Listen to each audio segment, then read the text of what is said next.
Good evening. I'm Stacey Amos for News Channel 8, and these are the top stories that we have for you tonight.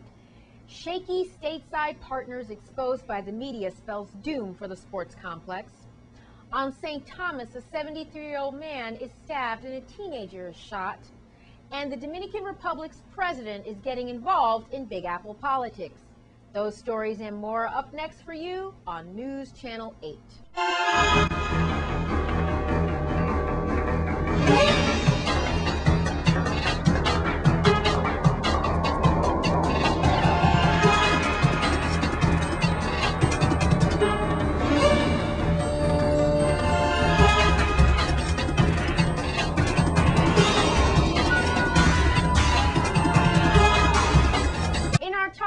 Tonight, the $55 million sports complex project is dead after an exposing article by the Virgin Islands Daily News. News Channel 8's Wes Small is at Paul E. Joseph Stadium with more. Well, folks, I believe this pretty much explains it. Sports complex killed as the governor reacts to the report. Stadium project on indefinite hold. Well, the Daily News pretty much hit it on the head, and the Senate took care of the rest of it. You're looking now at a dilapidated Paul E. Joseph Stadium, and it's like there are no winners here.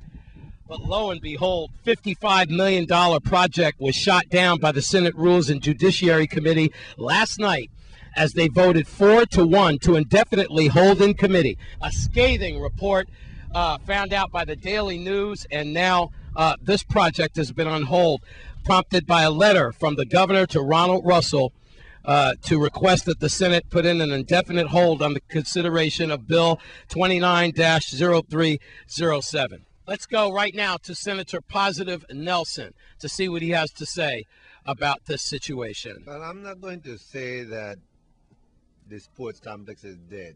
As I stated before, it is in our interest, the interest of the Virgin Islands, to rebuild or refurbish or reconstruct the Paul E. Joseph Stadium.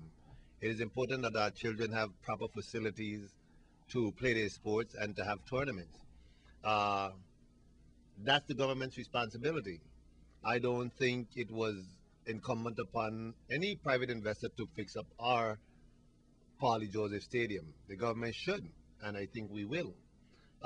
This exposure, supposedly of Globe Vest, well, all of this is not new.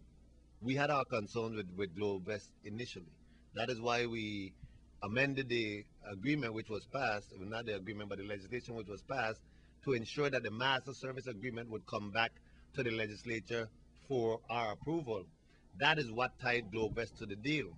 But I think the government should still have an interest of refurbishing the Paul E. Joseph Stadium. To be frankly honest, St. Croix senators were to be meeting because we were going to reconstruct that entire bill and actually do the complex track, the track at the educational complex, do the Central High track, and the multi-purpose indoor facility out at Estate Concordia. So I'm hoping that my colleagues still see it fit, now that the governor has showed his hand and an interest to spend some of that community trust fund from the Diageo, we should use it. Well, I kind of see where you and the other senators are going. It's like you're not playing the blame game right now, and almost like you're not embarrassed that the Daily News dug up something that actually Government House really should have researched. Well, let me say this. Globe Vest did not have a dime in this dollar other than the management service agreement. SMCC and the government of the Virgin Islands is who were spending the money.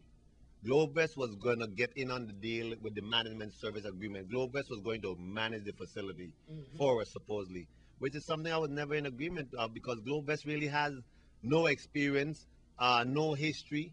Mr. Sullivan had a lot of questions. I think Sutherland or Sullivan, whatever his name is, and the people were very rude after our initial hearing with them. And so I remember you said that in one of our last interviews. Yes. I must tell you, I'm wondering in my mind, really what really took place. I think it's not only the Daily News article.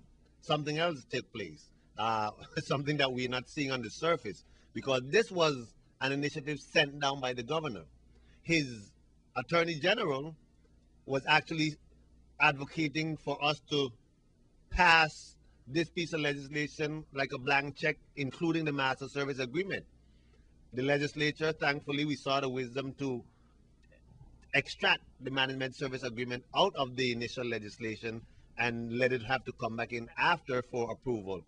But something is astir. I can't put my finger exactly on it, but I will not sit here and tell you that we do not need appropriate sport facilities for our children. We have very good athletes here, and whether be it the Paulie Joseph Stadium or the Educational Complex track or a multi-purpose indoor facility which has a basketball court, etc., our children, our people in the Virgin Islands must be able to not only participate in sports, even at the semi-pro level, but also be able to host many tournaments which we go to throughout the region. John Sullivan, Cape Coral, Florida mayor, pretty much sums it up. I don't want to do business with anybody that doesn't tell me the truth. I'm Wes Small for News Channel 8. In other news, detectives on St. Thomas have been busy recently. A 73-year-old man has been stabbed and a 17-year-old teenager has been shot in 2 separate incidents. The IPD spokesperson Melody Rames has those stories and more. Criminal Investigation Bureau detectives on St. Thomas are investigating several active cases. These cases include a 73-year-old man who was stabbed in his back, a 17-year-old male who was shot in his hand, and a female who was assaulted by her boyfriend. On June 22nd, a 73-year-old victim told police that he was working near his home picking up gravel on the roadway. He said that he saw a man in a truck who was parked close to the gravel. He told police he asked the man to move his truck, but the man got out of his truck and began arguing with the victim. The two began fighting, and the suspect punched the victim in his face, causing him to fall to the ground. When the victim's wife came to assist, she noticed a wound on his back, and he was taken to the Schneider Regional Medical Center and treated for a stab wound on his back that punctured his lung. The 17-year-old minor told police that he was riding in a safari bus in the Cassie Hill area when he heard several gunshots and realized that he was shot in his hand. He was taken to the hospital by a private vehicle where he was treated and released. Both of these cases remain under active investigation. And police arrested 23-year-old Arvin Joseph Jr. after his 23-year-old girlfriend told police that he assaulted her on at least 4 occasions by strangling her and threatening to kill her and kill himself. Joseph was arrested on June 21st at about 9:30 a.m., and he was charged with aggravated assault and battery and held without bail, according to the domestic violence law. Now, families and law authorities are still looking for 2 missing teenagers. Here are the details. Juvenile Investigation Unit detectives on St. Croix are asking the assistance of the public to locate 16-year-old Shaniqua Brewster, a missing runaway female minor who was last seen by her family on June 20th. Detectives said Brewster has run away from home before, but in order to ensure her safety, officers are asking anyone who knows her whereabouts or has seen her lately to report her locations to the police. Shaniqua Brewster is 5'1" to 5'4" inches tall and weighs about 120 to 130 pounds. She has a brown complexion and frequents Estate Monbijou, Christiansted, and Harborview apartments. Shaniqua Brewster may also be on St. Thomas or St. John. Also, juvenile unit detectives on St. Croix are searching for 15-year-old Manuel Davis, a missing runaway who escaped from the custody of the Youth Rehabilitation Center while attending a program in Estate Scion Farm on June 6. Detectives said Davis ran away from home before he was remanded to YRC. However, officers remain concerned about his whereabouts. Davis escaped custody while attending the strength program treatment at the Village Partners in Recovery in Scion Farm. Davis is Hispanic, 5'6", and weighs 150 pounds. He has a light complexion and close-cropped black hair. He was last seen wearing a white T-shirt and dark blue jeans. Davis lives in Estate Tipperary but frequents the Harborview area. Anyone who knows the whereabouts of either of these teens is please asked to contact juvenile detectives at 712-6046-911, or you can call the anonymous tip line Crime Stoppers at 1-800-222-TIPS. Don't forget, this Saturday, the 30th of June, at the Randall Doc James Racetrack is BCJ Promotions presents More Love, More Unity, More Blessings concert with the one and only Gramps Morgan. Reggae music lives. Also performing Pressure Bus Pipe, Batch and Dub Roll Band, and his own son, Jameer Morgan. Coming up, the Dominican Republic is saying get out and vote, and St. Lucia says we want to be known for health and wellness. That's next in your Caribbean Report. This is News Channel 8. This is News Channel 8. Now here's your news from around the Caribbean region.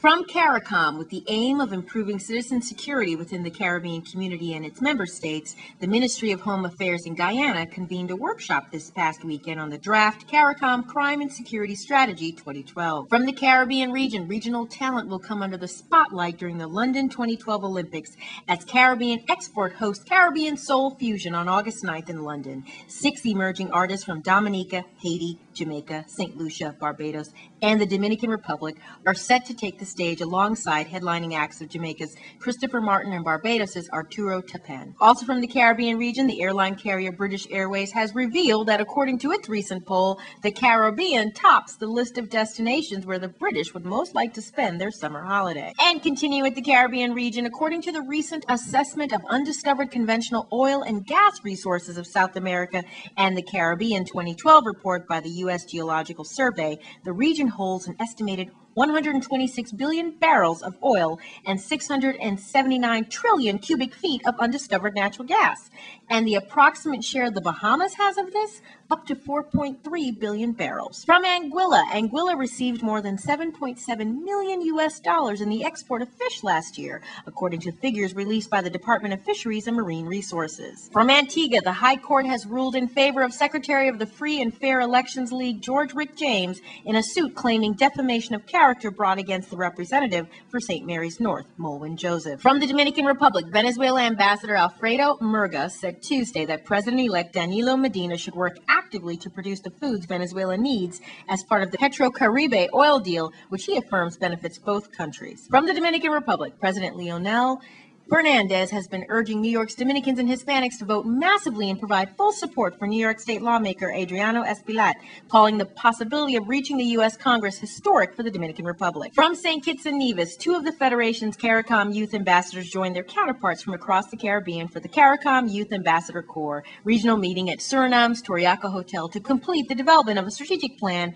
to guide their work in the region over the next 3 years. From Nevis, Premier Joseph Parry says Nevis is seeking a closer working relationship with the French Overseas Department of Guadeloupe in areas such as education, agriculture, geothermal exploration, and culture. From Puerto Rico Governor Luis Fortuno has signed several measures aimed at improving security in Puerto Rico, one being the right to revoke bail for those charged with violent crimes such as murder, rape, or burglary. From St. Lucia, in a recent interview, Minister Thorne Theophilus, currently St. Lucia's Member of Parliament, stated that the country wants to establish itself as a health and wellness destination. However, it doesn't want to lose sight of the appeal St. Lucia has gained among travelers as a place for destination weddings and honeymoons. From Trinidad, 50 criminals are to be pardoned for the country's 50th independence anniversary.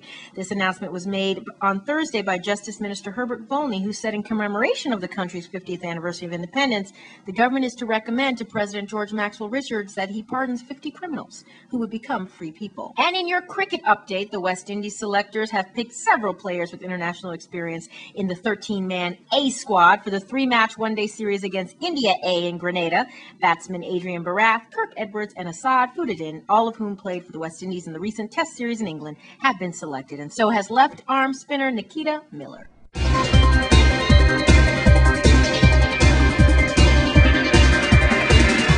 Please be sure to check our Facebook page for all full details on stories in the Caribbean Report. Tonight, we continue our series on summer activities for children. Let's take a look at the Weed and Seed program. Hi, I'm Charmaine Nielsen, Program Coordinator of Grove Place Weed and Seed Office. And today I have with me Police Officer Edith Christopher Stevens, who is our community-oriented police officer. Ms. Stevens? Hi, good morning. We're here this morning to just give you a little bit of information regarding drug education for youth. Drug education for youth is a 2-phase program. It begins with first phase, which will be held at the Howard Wall Boy Scout Camp during the month of August 5th through 11th. We also will have our counterparts from St. Thomas who will be joining DEFY. So in other words, we're going to have students from campers from St. Thomas and St. Croix, and this will be just one camp. In the past, drug education for youth has been held on the island of St. John. However, this year will be the second year that the camp will be held on St. Croix. During phase 1, the campers stay on campers. They sleep over on the campsite, and the National Guard is responsible for the curriculum during phase 1. During phase 1, we have topics such as leadership, ethics. These are just some of the activities that we have under our drug education for the campers. However, we do include also some extracurricular activities to include field trips, visits from our K-9 unit of the Virgin Islands Police Department, and other things that we feel that the kids could benefit from, and also be fun to the kids while we educate them on the harms and consequences of drug and alcohol use. One of the benefits that drug education has given in the past to students is the opportunity to go somewhere else besides the Virgin Islands. In the past, drug education for youth have been held on the island of St. John. However, this year will be the second year that drug education for youth has been held on St. Croix. In the past, the parents had no financial obligations. The airfare was free, the uniforms are free, the lodging is free. And I don't think that there's many camps out there that offers that kind of opportunity for a child to actually get to go on a different island. Now, one of the wonderful things also about the DEFY camp is we can consider it to be somewhat quasi or paramilitary in terms of the curriculum. It's very structured, as Officer Edith Stevens indicated. We do have a memorandum of understanding with our Virgin Islands National Guard, who is responsible for the instructing and guidance of the curriculum. So again, it's a very beneficial camp to our children of our community, to educate them again about the harms and consequences of alcohol and tobacco use.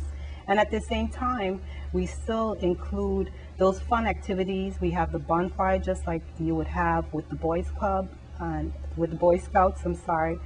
And so, you know, we try to make it a fun-filled, week-long learning experience. You can also get more information about our DEFY camp, as well as our other camps that are offered by the Virgin Islands Police Department Crime Prevention Bureau by visiting us at www.vipd.gov.vi. Coming up, it's your weekly Crime Stoppers report. This newscast has been sponsored by Mario's Virgin Crystal. Let us save you the hassle of lugging those jugs around. Purified bottled water conveniently delivered to your home or office. Also available in your favorite grocery store. Call 773-2810. This is News Channel 8. This is News Channel 8. Now here's your Crime Stoppers report. This is Judy with your weekly Crime Stoppers report. Crime Stoppers is asking for your help to solve the following crimes. If you know something, say something, as law enforcement cannot control crime without the help of the law-abiding community. Even the smallest bit of information may be just what they need to solve these cases. On St. Croix, on the night of Wednesday, June 13th, 4 individuals ran out of the bushes and accosted a man who was outside of his home in Mount Pelée, Frederickstead. Now, they took him inside, they started demanding money, they tied him up, and they tortured him. They were able to get away with his cell phone, his wallet, and $500 in cash. He had to be hospitalized for his injuries. Call Crime Stoppers and tell us what you know about this crime. The minimum reward for an arrest of these suspects is $900. And on St. John, on the morning of Tuesday, June 12th, the director of the Department of Public Works discovered that 10 tires have been stolen from the Public Works warehouse, which is at number 6 Susannaburg. Now, the total value of these tires is $5,000. They were Wanley tires. The minimum reward for an arrest of a suspect is $536 plus 10% of the retail value of any property recovered. And on St. Thomas, on Thursday, June 14th, at about 12:30 a.m., 2 men were in the back of a safari bus. They were leaving the Iggy's Bar and Restaurant by Belongo Bay Hotel. They were all of a sudden shot by some unknown individuals. Apparently it was a robbery attempt. They had to be hospitalized. They are recovering, thankfully. The minimum reward for an arrest is $900. You can submit information on these or any other crimes by calling the number right there on your screen, 1-800-222-TIPS, which is 8477, or you can log on to our website at www.crimestoppersusbi.org. As always, your tips are completely anonymous, and our stateside operators, they do speak several languages. If your tip leads to an arrest or the recovery of stolen property, of illegal drugs or weapons, you will receive a cash reward to be paid according to your instructions.